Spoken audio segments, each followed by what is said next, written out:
Hello, my name is Lisa Jordan, and this is my entry for November 23rd, 2025, the 30-day mapping challenge.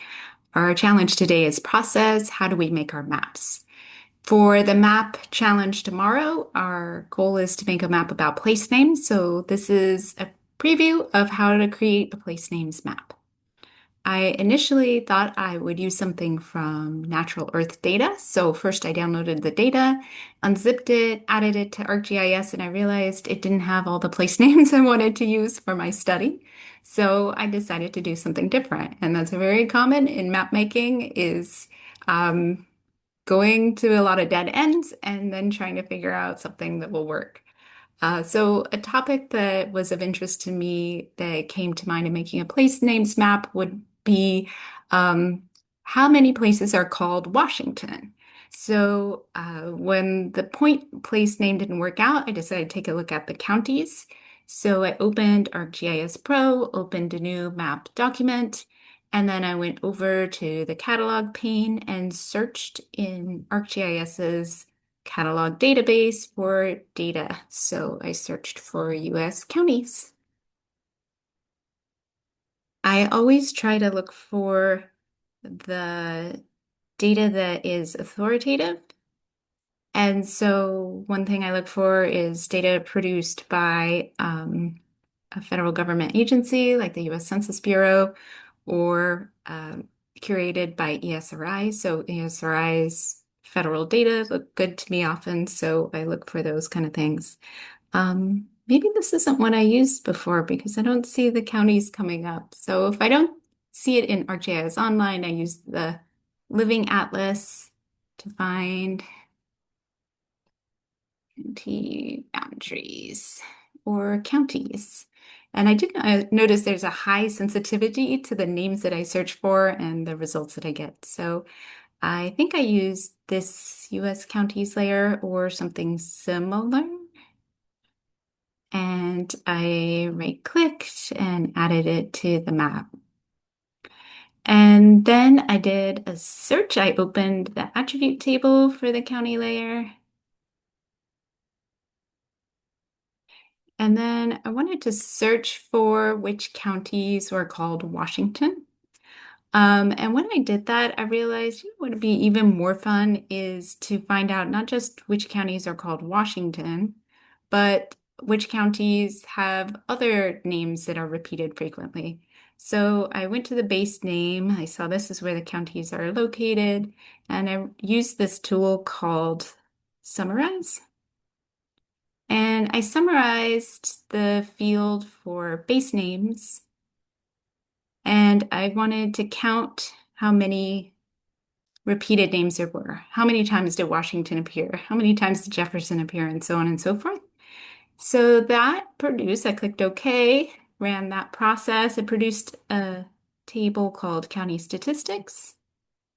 And this was a cool table that then showed me the list of county names that repeated by their frequency. So Washington, as I suspected, was most frequent, followed by Jefferson. I mean, excuse me, Franklin, which I didn't guess. Then Jefferson, tied Jefferson and Franklin. Then Jackson and Lincoln. And I just moved to Texas from Madison, New Jersey, so I kind of expected Madison to be there too, and then a number of others. You might not have expected Clay to be there in sixth or seventh place, but there it is. So there's this high repetition of many county names actually, and there's many counties that have a doppelganger, another another county that's named the same name. So I decided I wanted to map that frequency, and to do that, I right-clicked on my county label and did joins and relates, and I created add a join, where I joined this county table with my county statistics, and in merging those two tables together, what that allows me to do is it allowed me then to map that frequency column. So I right-click, or sometimes I have it open in these tabs to change the symbology. And so I chose to do a graduated color map that showed the frequency.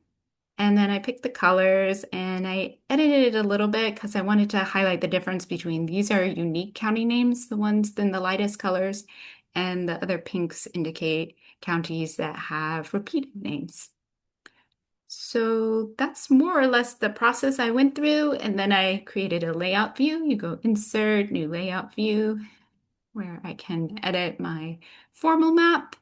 And I added a map frame, inserted my map, and then I inserted a few other map items like a legend and a north arrow.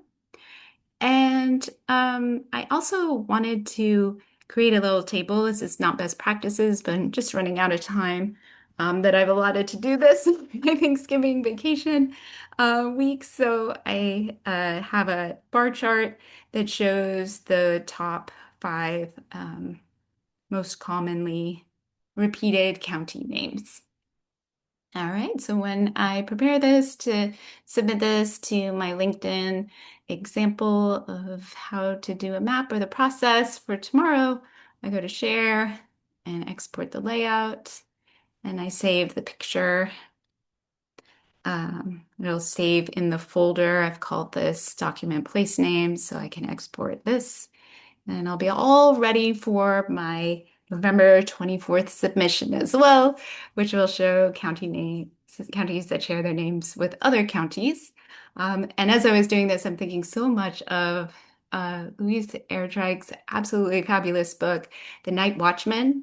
And I think the character Pixie, her mother, um, argued that when white men name a location, um, with their own names that it kills the place. So actually, I'm thinking of this map as places that have been killed. So, all right, with that sort of morbid analogy, we'll let the processing complete. And that is my process of making a map. Thanks for listening.